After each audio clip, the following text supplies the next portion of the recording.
Now that we have a library in place for manipulating data, we can go ahead and create our first real service outside of the ping service, and that service is going to be users. Normally, we would just go ahead and add the handlers down here, but these handlers are going to be pretty big. They're going to be creating users, reading users, updating them, and deleting them, and that's a lot to throw into one file. So I think what it's worth doing at this point is refactoring a bit and moving the handlers from here within the index.js to their own file within the lib directory. So let's go ahead and create a new file, touch lib/handlers.js. Now that file exists in the lib directory, and we're going to move all of this stuff into that one. I'm just going to paste it here from now, and we'll clean it up in a second. Back to the index.js file, we still need the handlers defined because the router is still in this file. So we need to know what the handlers are. So up here, we are going to require that new file that we just created, var handlers equals require, and then we're just going to walk up the lib directory handlers. Okay, now let's go back into that file and clean it up a little bit. So we're going to say with a big comment at the top, these are the request handlers. Okay, now we're going to have some dependencies, which we don't need to fill in yet, but that's where they'll go. And we want to define all the handlers as we're doing. And lastly, we want to export all of the handlers at the very bottom.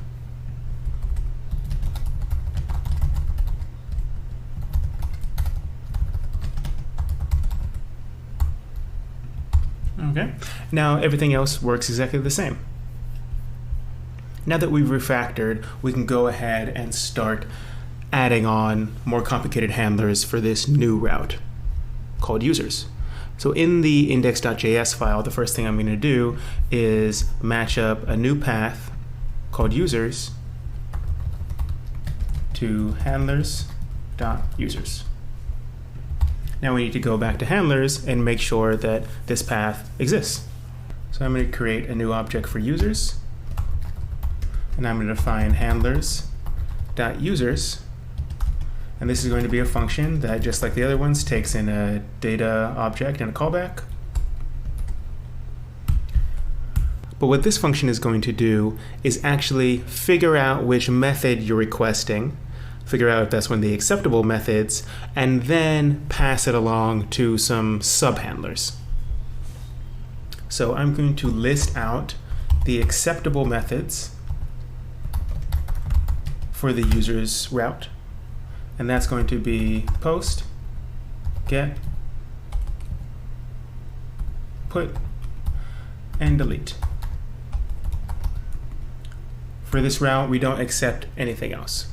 So we want to say if the acceptable methods index of the data object that we're getting method. So in other words, if data method exists within the acceptable methods array, then we want to call handlers dot underscore users, and we want to call specifically data dot method, and we want to pass along data and callback. And if that does not exist, we just want to call back 405, which is the HTTP status code for method not allowed. Now you're probably saying, what is underscore users and what are you calling there? That stuff we haven't defined yet. By convention, I'm just going to create this thing called underscore users to denote the fact that these are kind of private methods that are used by the users handler, and it's not really something that someone calling this library would use directly. So I'm going to create a container for the user's submethods, and that's going to be handlers underscore users, and that's just an object. On that object, I'm going to create handlers users post, handlers users get, handlers users put, and delete. So let's start with post. Users post. We're going to call it handlers underscore users dot post, and it's going to accept in the same thing as anything else that it's getting from up here. Data and a callback. All right, before we fill that in, let's go ahead and create the scaffolding for the other three.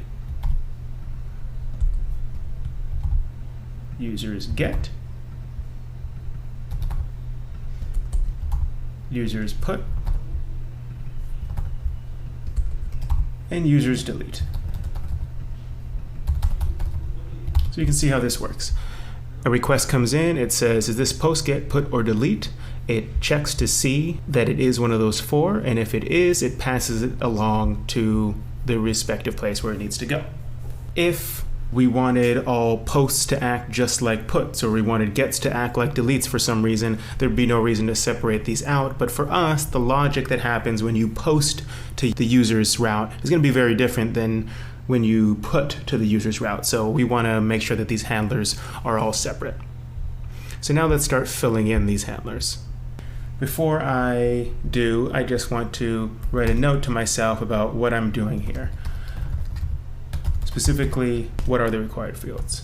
For us, it's first name, last name, phone, password, and a Boolean called TOS agreement. Is there any optional data pass along? No. All right. Now I have those just to guide me while I'm writing this. So now I got to do some of the tedious sanity checking that you always have to do.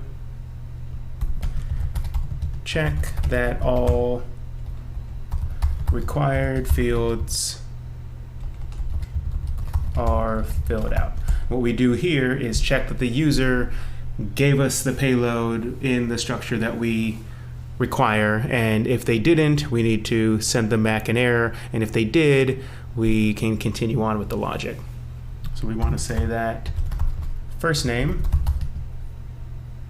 is going to be defined to the first name that came in the payload as long as it meets certain requirements. Otherwise, it's going to be defined as false.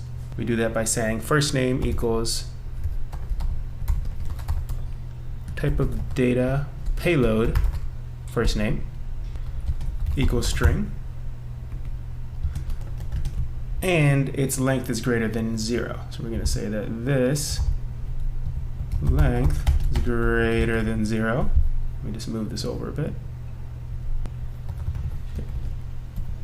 And then I'm going to make sure that its trimmed length is actually greater than 0. In other words, when you get rid of the white space, that still has a good length. Then I'm going to go ahead and use it. Data payload first name trim. Otherwise, default to false. I'm going to go ahead and copy this whole first line down to the next line, and basically just use the exact same logic again for last name because it has the same requirements. So last name equals type of data payload last name equals string. Make sure it has a trimmed length greater than 0. If it does, go ahead and use the trimmed version of it, or default to false.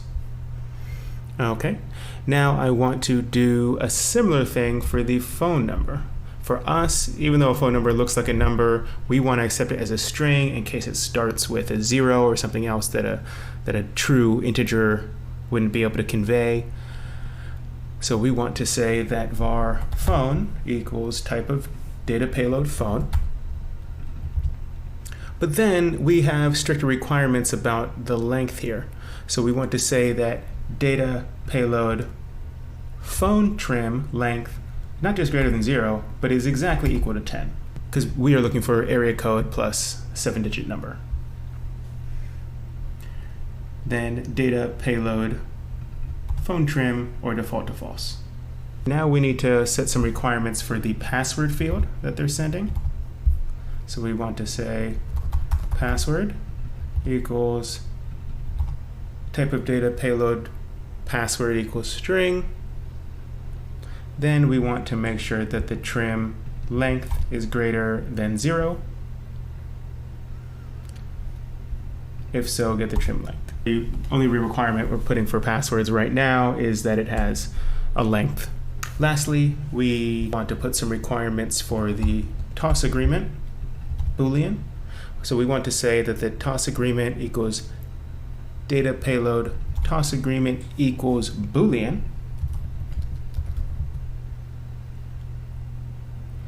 And that Boolean equals true. If so, it should be true, or it should default to false. So in other words, if they didn't fill out the toss agreement at all, if they didn't check the box one way or another, or if the payload didn't come along for that field, we're going to default it to false. Otherwise, it'll be true as long as they defined it and they set it to true.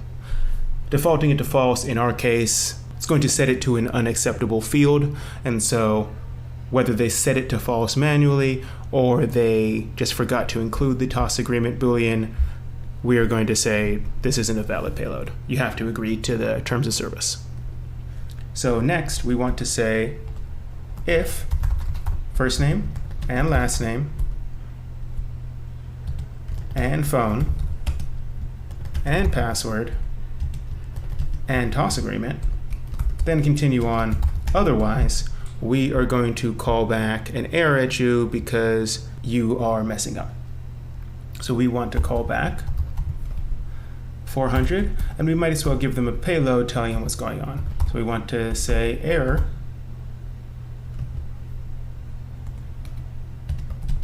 and then spell out what the error is. Missing required fields.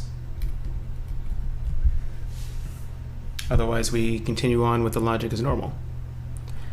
So the next thing that we need to do is, now that they're trying to create a user, we want to make sure that that user doesn't already exist. As you can guess here, we are uniquely identifying users with a phone number and a password, rather than an email and a password or a username and a password. That is because, as I mentioned before, we're going to be texting users alerts, and so we don't really care what your email address is. We care that you have a unique phone number. And so if you try to create a user that has a phone number that's already in use, we're not going to let you do that. So we need to make sure that the user doesn't already exist. The way that we're going to do that is we're going to attempt to read from the user's data. And if the user's data comes back with an error, then we know it doesn't exist. The reason this makes sense is every time that we create a new user, we're going to be saving a file called yourphonenumber.json. So if your phone number is 555-555-5555, there's going to be, inside of the data folder, a users directory, and inside of that directory, there's going to be a file called 555-555-5555.json. And so once it reaches this part of the logic, if someone's trying to create a new user, we're going to try to read the file 555-555-555.json, and if it comes back with an error, we know that file doesn't exist, so we can go ahead and continue trying to create that user. If it comes back with an error, that file already exists, which means that user already exists, and we can't allow you to create a new user with that same phone number.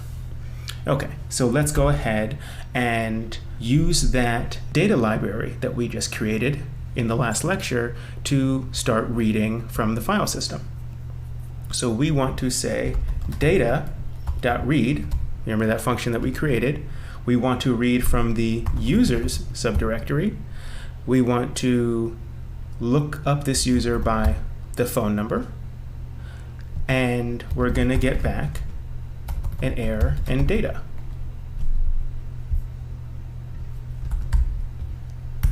Now you might be saying, what's data.read? What's data? Well, that's going to be a dependency on our end. Underscore data is going to equal require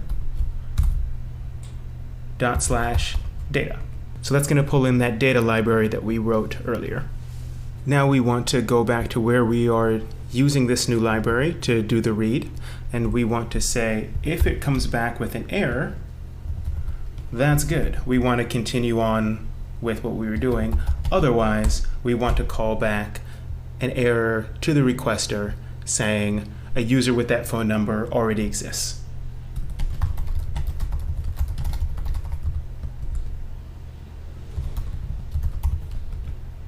So we're going to call back 400, and again, a data object with a key called error and an explanation that says a user with that phone number already exists.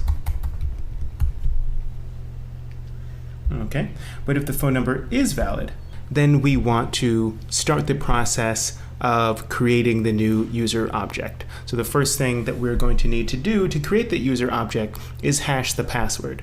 We don't want to store the password as the user sent it to us. That's just a bad practice, and we don't want to store plain text passwords in your file system or in your database or wherever you're storing data. You want to store it in some kind of way that masks the true string of the password. So we want to say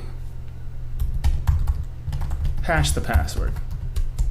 How do we do that? For that, we're going to use a built-in library that comes with Node called crypto. But within this file, all we need to do is reference a helper function that we're going to create.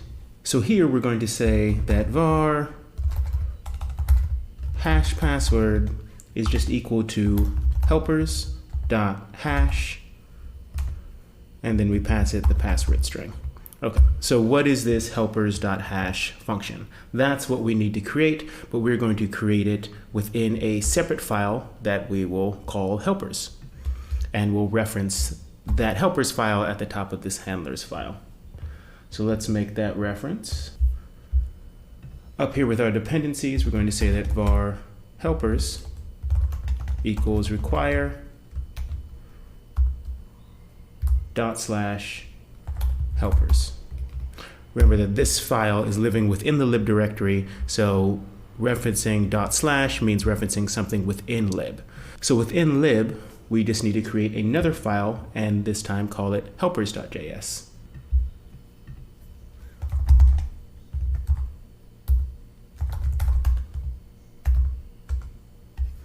And you can see it's been created here. We're going to say that this file is just helpers for various tasks.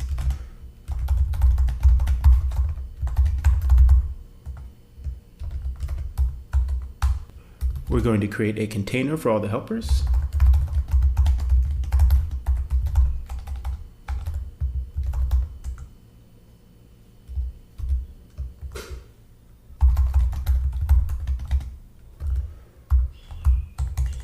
And then we're going to export that container down at the bottom.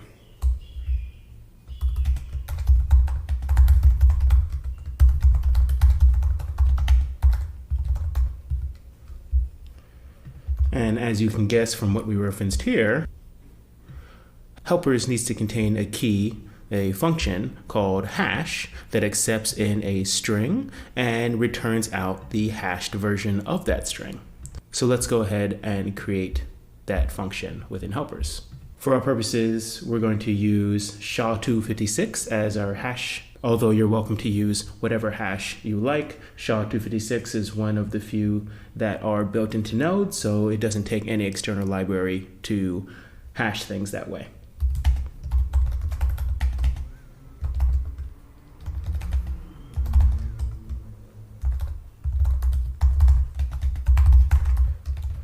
As I mentioned, this is a function that takes in a string. That is all. It doesn't accept a callback because it's actually going to return the value instead of calling it back. So we want to first validate the string that's coming in. Say if the type of this string equals string, and it has a length, then we can continue. Otherwise, we are going to return false. So now we actually need to hash this string and return it. In order to do that, this is where we use the crypto library. So let's go ahead and add dependencies at the top. And our first dependency is going to be crypto itself.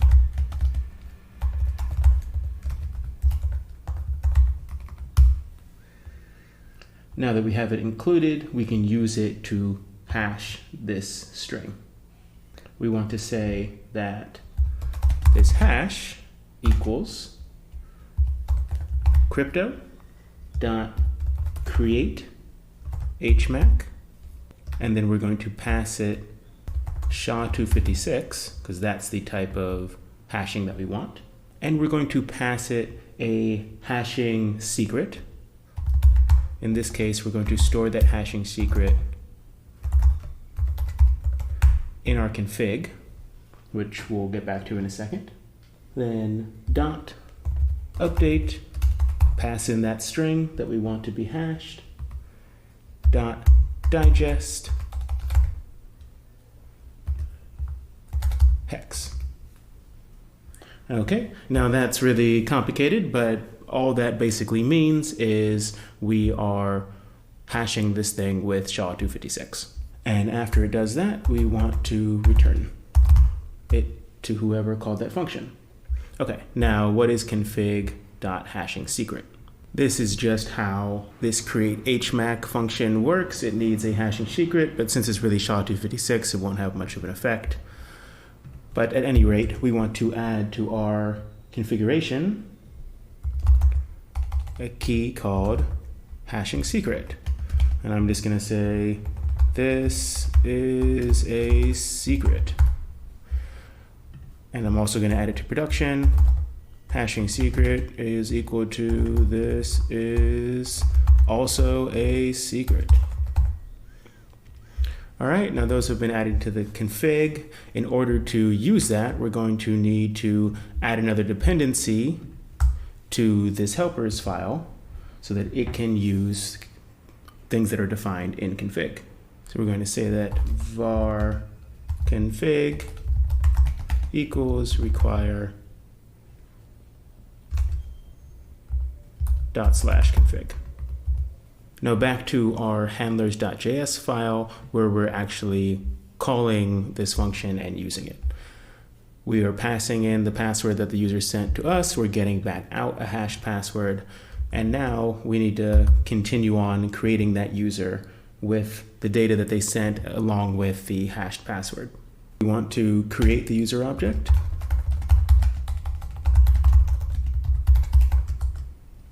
We're going to say that var user object equals this big object that we're going to add a bunch of keys to. One is first name, that's going to equal first name. One is last name, that's going to equal, you guessed it, last name. Phone is going to equal phone. Hashed password is going to equal hashed password. We're not including the raw password. And the toss agreement is going to equal true, because it wouldn't have made it past this level of validation if the toss agreement wasn't true. Now we actually need to persist that user to disk. I'm going to say store the user. And we're going to use that create function that we wrote in the last lecture. And we're going to write it to users, which means that within this data folder, we need to first create that user's subdirectory. So while we're here, I'm going to go into the data folder and then make a new directory called users. Okay, so you can see it there. Now I'm going to get back out. We are creating it within users, and we want this file to be named the same as the phone number.json. Remember, the create function is going to add on the .json by itself, so all we need to pass in is the phone number. The contents of this file, we want to be this user object that we just created. And then we're going to supply the callback and check the error that comes back. If there is no error, we want to call back 200 to the requester because everything went fine and we stored the user disk. Otherwise, we need to log out that error and call back 500 and a payload that spells out what the error was. Could not create the new user. Now, just to add some extra safety here, I just want to add some sanity checking around the hashed password so that the logic will only continue if the password got hashed successfully. So before creating the user object, I'm going to say if hashed password, do all of this.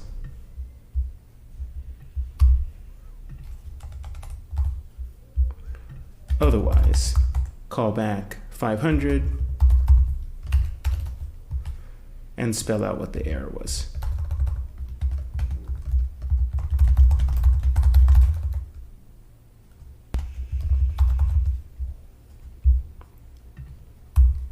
Now, before we start it up, we need to make sure that the payload that's coming to the handler isn't just a raw buffer, but is actually the parsed JSON data. So I've gone back to the index.js, and we want to change payload to, rather than be buffer, we want it to be helpers.parse JSON to object, and then pass it a buffer, or pass it the variable that we've called buffer. Now again, we want to reference helpers as a dependency. So at the top, we're going to say that var helpers equals require ./lib/helpers.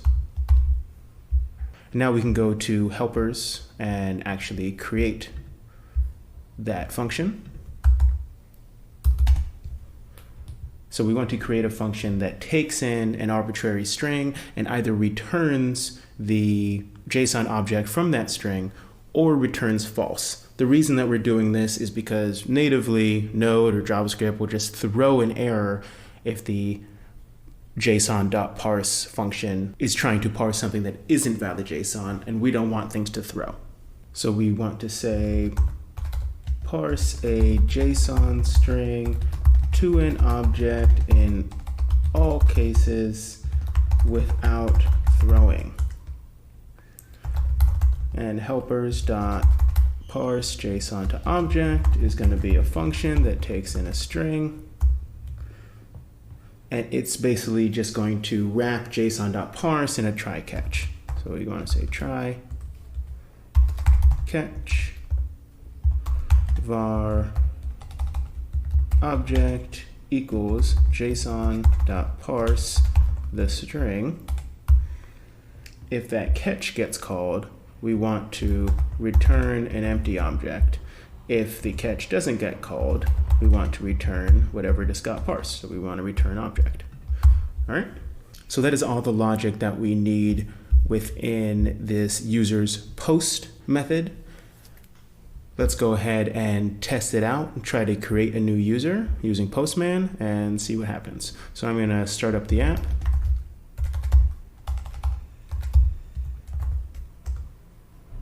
All right, I'm getting a syntax error. It just means that I forgot the if. All right, try that again. This error is happening because helpers expects the config file to be within the lib directory, but I haven't actually moved it there yet. And so I need to move it there. I'm going to say move config.js to lib/config.js. All right, now it's living up here. Since I've moved it, I need to change index.js to reference it up inside the lib directory. The reason I've moved it is just because now that we have a lot of other libraries going on, config is only one of them, they might as well all live in the same directory and have just index.js living at the root. All right, let's try to start this up again. We got the server listening on 3000, so I'm going to go over to Postman and create a post request to localhost/users.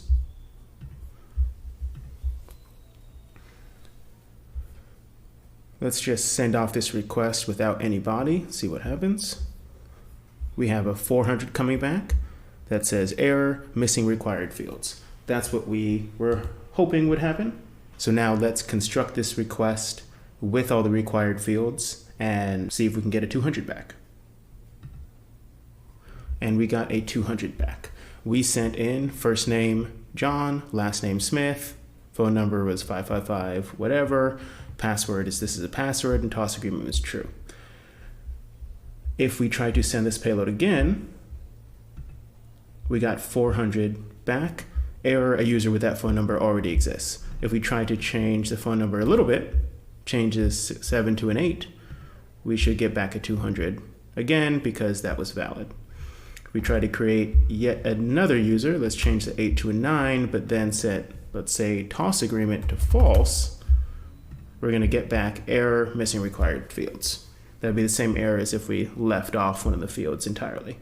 Okay, so this post method is working, and we can go back and look at our data folder inside of users. We have these two new JSON files that both contain the data for the two new users that we just created. Now that post is working, let's move on in the handlers file to get. But before we move on to the get method, there's one other function within our data library that could benefit from that parse JSON to object helper that we just created.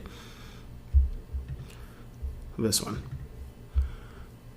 So let's go to the data library, and rather than simply calling back the raw data, let's call back the parse JSON data. Since we know that we're always going to be storing JSON, it makes sense that we can just return parsed JSON objects to the requester rather than the raw JSON string that gets stored in the file. So we're going to say that if it's not error and there is data, we want to get parse data, and parse data equals helpers dot parse JSON to object, and we're going to pass it in the data that we got out of whatever file we're reading, and then we're going to call back false and the parsed data. Otherwise, we're going to keep it the same. We're going to call back the error and the data as it came out of that file. Okay, now back to what we were doing. Let's go to the get method in the user's handler. Let's add some commenting here. There is required data, phone, optional data, none. And we're going to write a note to ourselves that is a to-do for later that we should only let authenticated users access their own object. We don't want to let people access other people's objects. So only let an authenticated user access their object. Don't let them access anyone else's. Okay. Now, within the function, the first thing that we need to do is check that the phone number provided is valid. Since this is a GET request, there is no payload, so we're actually going to pull the phone number from the query string object within the data object instead of the payload. Just as a reminder, remember when we're forming all these requests and sending them along to the handlers, we're sending this whole object along. The payload is only part of it. There's also a query string object that contains any key value parameters that would have been sent. In a GET request, you're going to have keys and values in the query string instead of in the payload instead. So we're going to say that the phone number, the var phone, equals type of data query string object phone equals string, and that is length equals 10.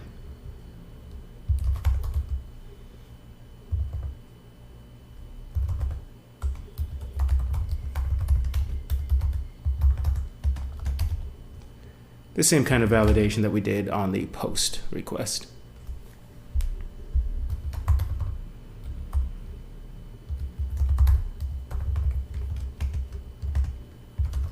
Or we're going to default it to false. And on the next line, we're going to say if the phone was provided and it was valid, then we're going to continue. Otherwise, we're going to call back a 400 error to the user, saying 400 error missing required field. In this case, it's missing the phone number. But if there is a good phone number, then we want to look up the user. And to do that, we're going to call one of our data methods, data.read. We're going to read from the user's collection, and we want to read the phone number provided. It's going to call back an error and some data. When it calls back, we want to check that if there is not error and there is data, we can continue with the request. Otherwise, we're going to call back 404. As you already know, 404 stands for not found. So in this case, you're asking for a user that does not exist. Before we return this user object to the requester, we actually want to remove the hashed password from the user object, because that's not data that they will ever need to read or that it would be safe to show them. So remove the hashed password from the user object before returning it to the requester. Okay, so we do that by just saying delete data hashed password. And then we want to call back 200 and everything else that was in that data object. Now in this case, I'm using data too many times. It doesn't really matter, but just for clarity's sake, that is not this data object that's coming in. That's the data that's coming back from the .read function. So that's all we need to be able to get users. Let's go ahead and try this out and make sure that we can read a user. I'm going to start up the server. Listening on a port, I'm going to go back to here, to Postman, and do a GET request to localhost/users. But this time I'm going to say that phone equals 555 1 2 3 4 5 6 7. Since that is one of the users that we created, I'm going to click send. It looks like it crashed. Helpers is not defined. That is because within the data file, I'm calling helpers, but I never required it up here, and so I need to do that now. For helpers equals require / helpers. Okay, so let's try to start it up again.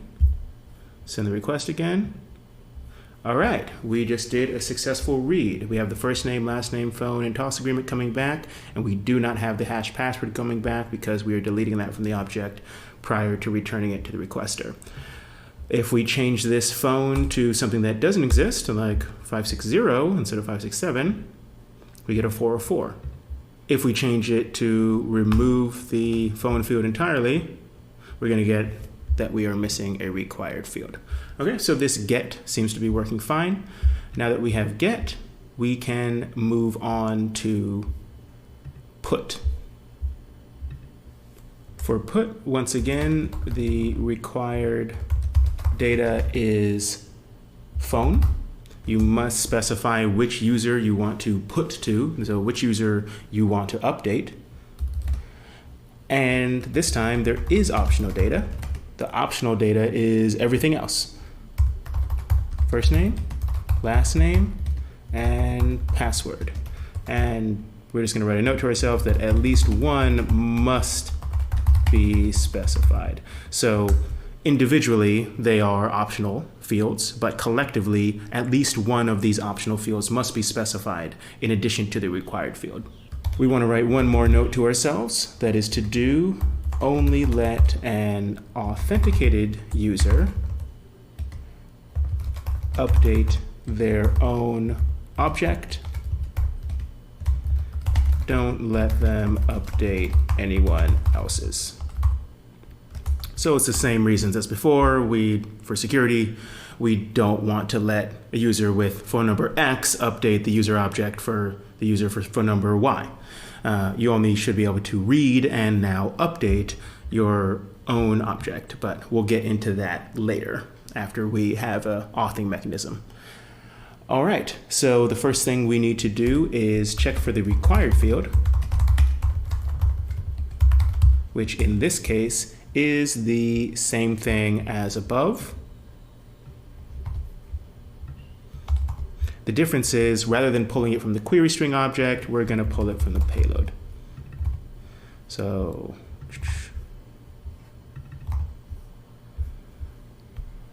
all right, now we want to check for the optional fields.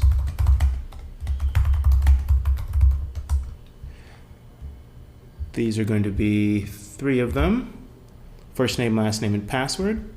And they are actually going to be the same as we did for post. So I'm going to copy those down from here.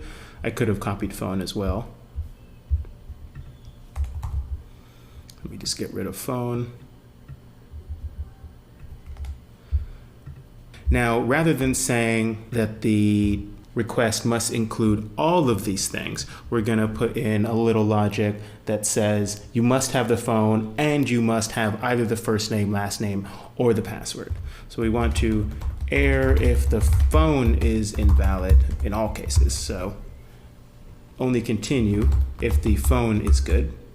Otherwise, we're going to call back 400 error and tell them error missing required field.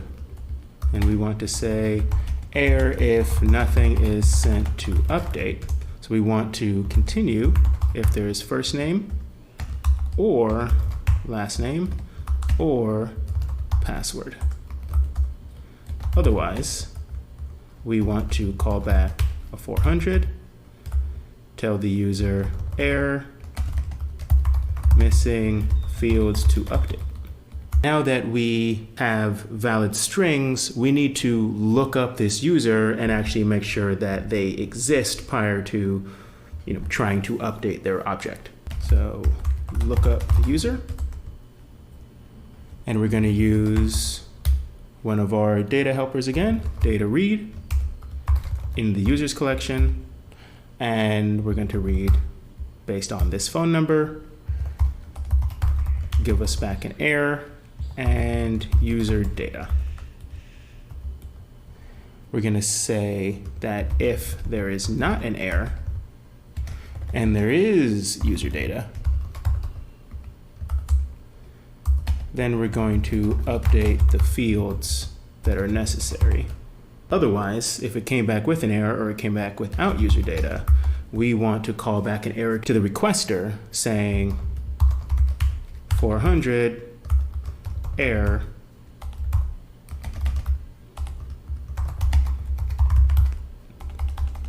the specified user does not exist. We could also call this back as a 404. Some people prefer not to have 404s on a put. It's really a personal choice. As long as you convey what you're doing to whoever's consuming your API, it's up to you to make that distinction. All right, now back to updating the fields. We have the user data here, so we're actually going to update that user data object as we go if these fields have been sent. So if first name has been sent. Then we're going to update user data first name with whatever this new value is. Let's do the exact same thing for last name. If last name, update user data last name equals last name. And lastly, if password, we need to do the same thing, but we need to hash that password the same way we did before. So user data hashed password equals helpers.hash, and we're going to pass in the password string. Now we've updated this object, we actually need to store it. So store the new updates, persist them to disk. For that, we're going to use our data update function that we created. Again, it's going to be the users collection. We are identifying which file we want to update by the phone number, and the data that we want to overwrite into that file is the user data object that we've been manipulating.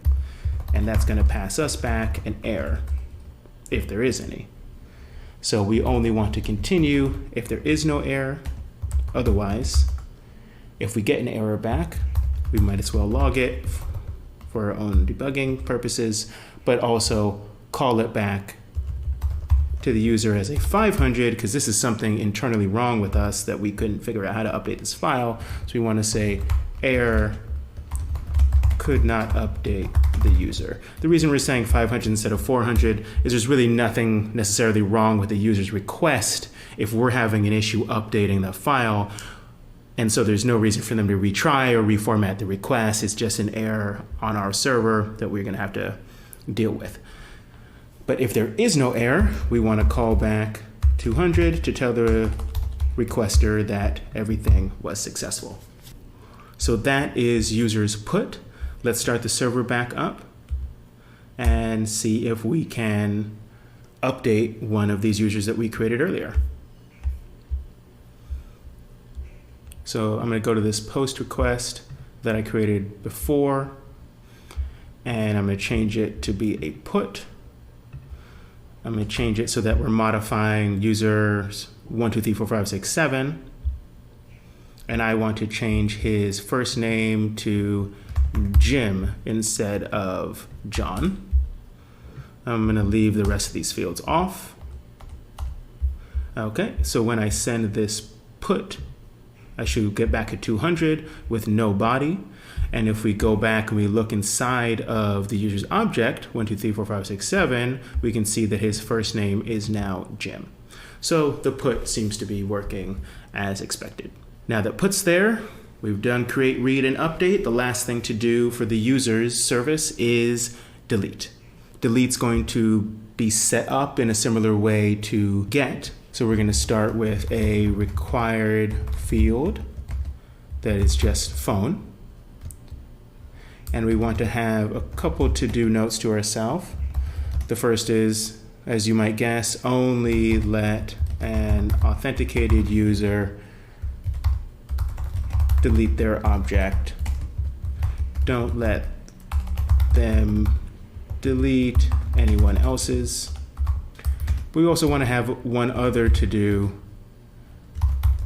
telling us to clean up, aka delete, any other data files associated with this user. This doesn't relate now, but later on, let's say that this user has a bunch of checks associated with them or a bunch of other kind of files. When this user gets deleted, we don't want their checks to keep running. And so we're going to have some logic in here at some point that cleans up everything associated with this user. But for now, we don't need to have those things in. So the first thing we want to do in this function is check that the phone number is valid. We're going to do that with this exact same logic we used in get pretty extensively. And so I'm just going to copy the whole get function and paste it down in here. Get rid of that double comment. Phone equals the phone that's provided in the query string. If there is a phone, we want to look up the user. If the user can't be found, we want to call back a 400 instead of a 404. We want to call back a 400 that says error, could not find the specified user. And then from here, inside of these two brackets, it's going to be some new logic. So we're going to say data delete, and we're going to be deleting something from the users collection identified by that phone number, and it's going to pass us back an error. So we're just telling the users collection to delete that user, and we want to say that if it's not an error, call back 200 to the user, otherwise call back 500